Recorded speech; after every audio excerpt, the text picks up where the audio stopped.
We are back with another episode here at Cultus Lake, getting some of that wonderful off-season training in. So if you saw my last episode, I am implementing a big swing change and big overall philosophy change to how my golf swing is going down moving forward. What I wanted to talk to you guys about today was how to implement changes into your golf game in a more effective, conducive process.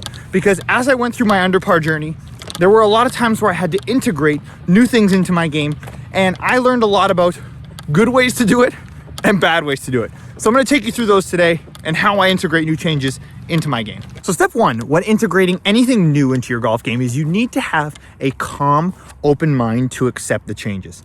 You're gonna suck and you're gonna be brutal with anything you're trying to achieve quickly. What you need to do is pump the brakes, be calm, accept the fact that you're trying to make this change, accept the fact that it might take a little more time, and don't be impatient. One thing I'm bad with is I get impatient. I want to stripe it immediately, but you have to go through that process of being calm and approaching it. It will be much better for your overall outcome if that is your mindset going in. Now, once you've got the mindset locked in, the next thing to do is workshop the skill. So for me right now, I'm implementing a pretty drastic overhaul of my swing. It would be premature of me to try and put that into a game-like situation yet. So what I've been doing for the past 4 days is I've been going to the range every single day. I get about 200 balls and I practice just main fundamentals of what I'm trying to achieve. I'm not trying to swing at crazy full speeds. I'm not trying to get ahead of myself and try and hit shots I can't hit.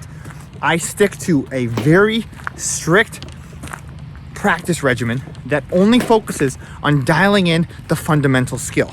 And I will repeat this over and over until it starts to feel somewhat automatic and innate. And the reason why you want to workshop it to that level is that when you come out onto the golf course, you don't want to have to think. You want to just be able to execute and play.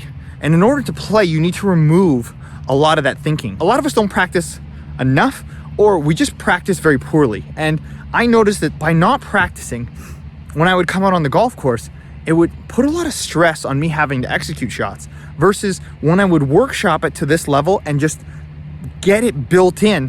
When I needed to hit the shot, it became more about going up and aiming as opposed to having to go, okay, clear the hips, do this. It's like, no, you don't want to think about that. So then once I've workshopped it onto the range, I'll start still at the range, bringing it more up to game speed and starting to pick more deliberate targets.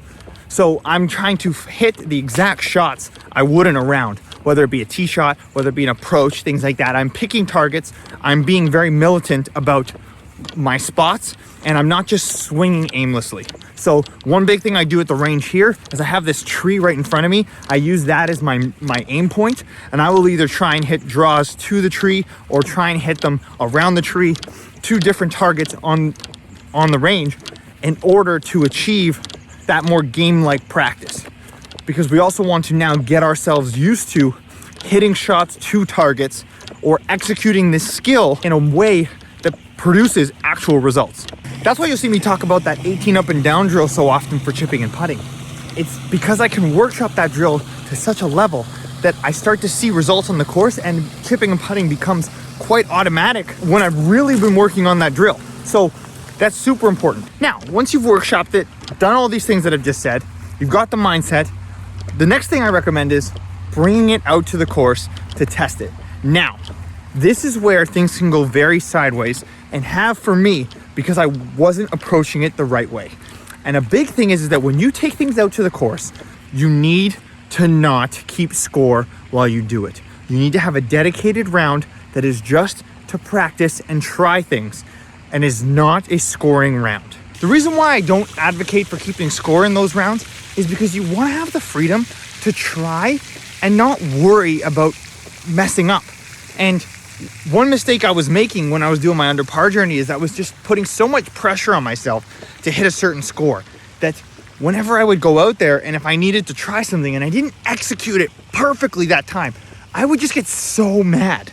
And I'd be so mad at myself, and I would be angry, and it would take away from the joy of the round. It would take away from my joy of playing golf, and I wasn't implementing the skill properly, so I wasn't making my game better. All around, approaching it that way is just an absolute dumpster fire. What I'm doing today is I'm out here and I'm hitting a bunch of balls. So this hole right now, I just hit 4 shots because the first shot, I hit it fat.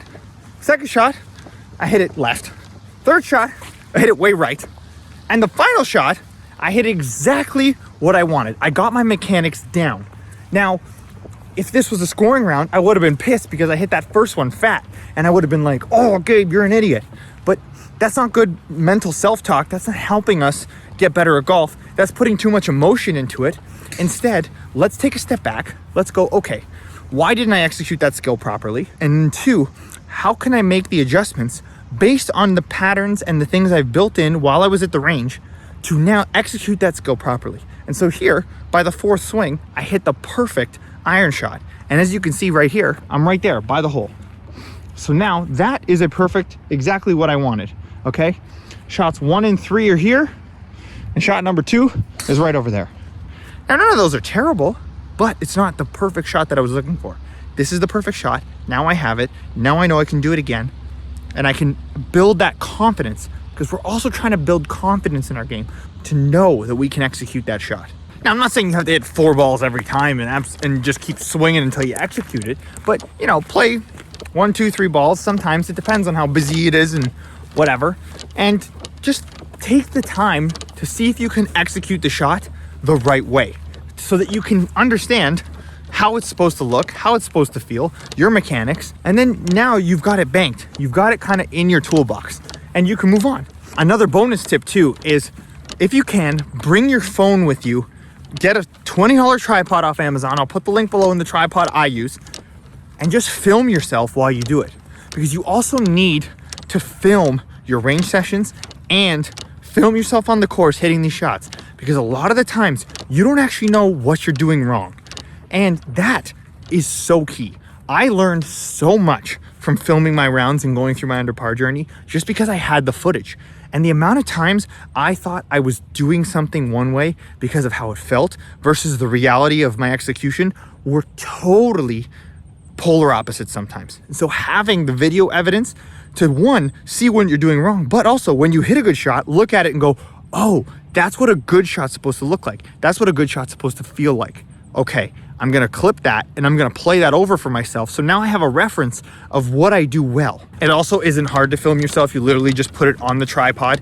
You put the tripod behind you and you hit record. You just wanna be able to see yourself. No excuses. Everyone's got a phone that can take video. Buy the tripod, do this, easy fix.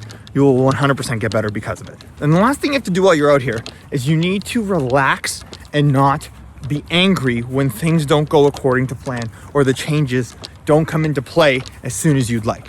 Now, I've struggled with this a ton. I'm a very impatient person sometimes. It's tough for me when I feel like I've been putting in the work and I've been grinding and I'm not seeing the results I need. And there have been times when I'm so angry out here because I'm just like, why? Like, I can do it on the range, but why is it happening here? There is a disconnect between the range and here. That's why you have to come out here and try it. But that's why we're practicing this way.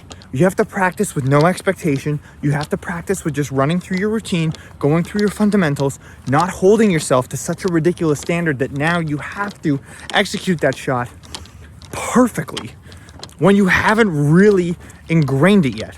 And so that's something I'm really working on. I'm really bad at it. I get really mad at myself and I get really like down on myself when I'm not getting better at the rate that I think I should be. And so a big thing I've been trying to work on is just expectation management, getting myself a little more level-headed, getting myself back to being calm and saying, you know what? I know how to do this. I just have to keep working on my fundamentals and it will slowly come. And even, saying that in the past couple of days, I've gotten pretty pissed a couple times over these swing changes because there have been times where I wanted more out of it than I was able to produce. And so I'm putting too much unnecessary pressure on the process as opposed to just saying, you know what? I'm going to make this swing great. I'm going to work on it and I'm going to take these lessons and slowly implement them every day and day by day over the next coming weeks. I'm going to make that progress. And I had the same issue with my under par journey. I wanted to get under par like this. And it wasn't until I just started to ease into the process and just, try and get into being more calm about the situation that then I was able to reach that mental state where shooting good scores becomes automatic. And so that's why I really like rounds like this, because it takes the pressure off of trying to have to get a score. I'm just trying to hit great shots. And if I hit some bad ones, it's fine. And guess what? I've hit some brutal ones today. I've hit some bad shots. But am I going to go home and hate myself as a result? No. Would I do that before? Absolutely. And so you need to just get out of that habit. And that's why I'm a big proponent of practicing like this and implementing it this way with this system and this mentality, because it will help you avoid those mental blowups and that anger, because that anger just is not going to help you. It's not. I'll tell you right now, I've been up and down the ladder on it. The anger does no benefit to making you better at golf. So the final takeaways of how I end the round and now use it as a constructive thing to move forward with is, and this is why I like the filming process, is what I will do is I will make notes on either a scorecard or in my phone of clips that I know I did shots well and shots I did poorly. And I'll go home, and while I'm on the couch, I'll just review that footage and just get a sense as to why things went sideways. And conversely, I'll also look at the stuff that went really well. And so I start assembling a bit of a game plan as to what I need to now practice next, what part is clicking, what part isn't clicking, and it starts to formulate more of a better idea of how my game actually sits and where I'm progressing. I find that just also keeps me mentally aware of where I'm at, because where I find also too, I see a lot of people get frustrated is they don't actually know where they really are with their game. And that's why I love Arccos, and that's why I love filming, because you just, the data and the filming doesn't lie, and it'll tell you exactly what's wrong and also what's great. So make sure you take the time to review that, and then I will just repeat this process over and over as many times as I can. I'm fortunate right now that I can play a ton, but for those of you that can't, try and do this, whenever you can, or even in small increments, to just give yourself that little extra edge and that little extra boost of practice time. So when you're out here next time and you gotta put up a score, you know exactly what to do. And that concludes this practice round. Hope you guys found this useful. Please let me know in the comments below what you're working on this off season and what things you need to practice the most. Thank you so much for watching. Please join me on this journey of golf. Please like and subscribe. We're all here. We're trying to get better. Hopefully I can help you get better. We got a lot of great golf coming, and I am just so excited with how this channel is progressing. Thank you so much. Thank you again to Golf Sidekick for the shout out. That was super huge and meant a ton to me. And so thank you to all of you that have come from there and decided to subscribe. It means a lot. Please comment. I respond to everything. I look forward to interacting with all of you. Thank you guys again. I really appreciate it. Hope you have a great day, and I will catch you on the next one. Peace.